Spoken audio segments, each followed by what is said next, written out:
Hercules was told to bring Eurystheus the golden apples of Hesperides, which belonged to Zeus, his own father, the king of the gods.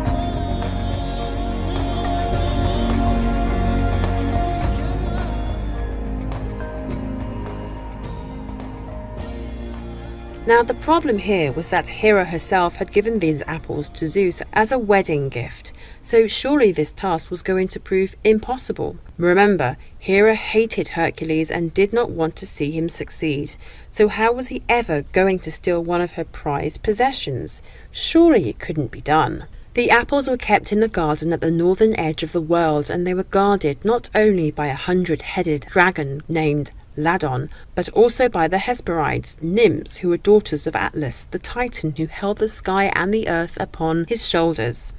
Another problem was that Hercules did not know where the garden was, and he had to journey through many countries and face several battles along the way to find it.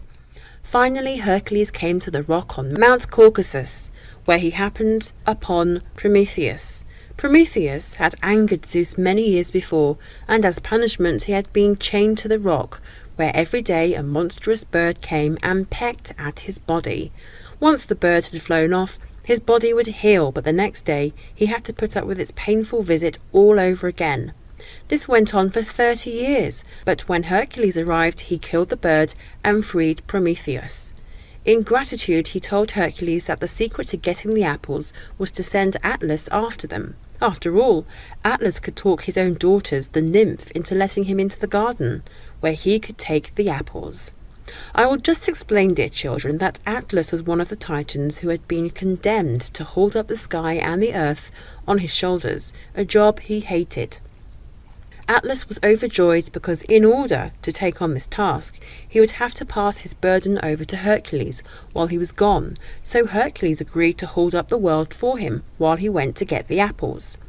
When Atlas returned, he had no intention of resuming his burden, so he told Hercules he would take the apples back to Eurystheus himself. But Hercules outsmarted Atlas. He pretended to agree, but asked Atlas whether he'd give him back the world just for a moment, while he put some soft padding on his shoulders to help him bear the weight. Atlas put the apples on the ground and shifted the burden back onto his own shoulders.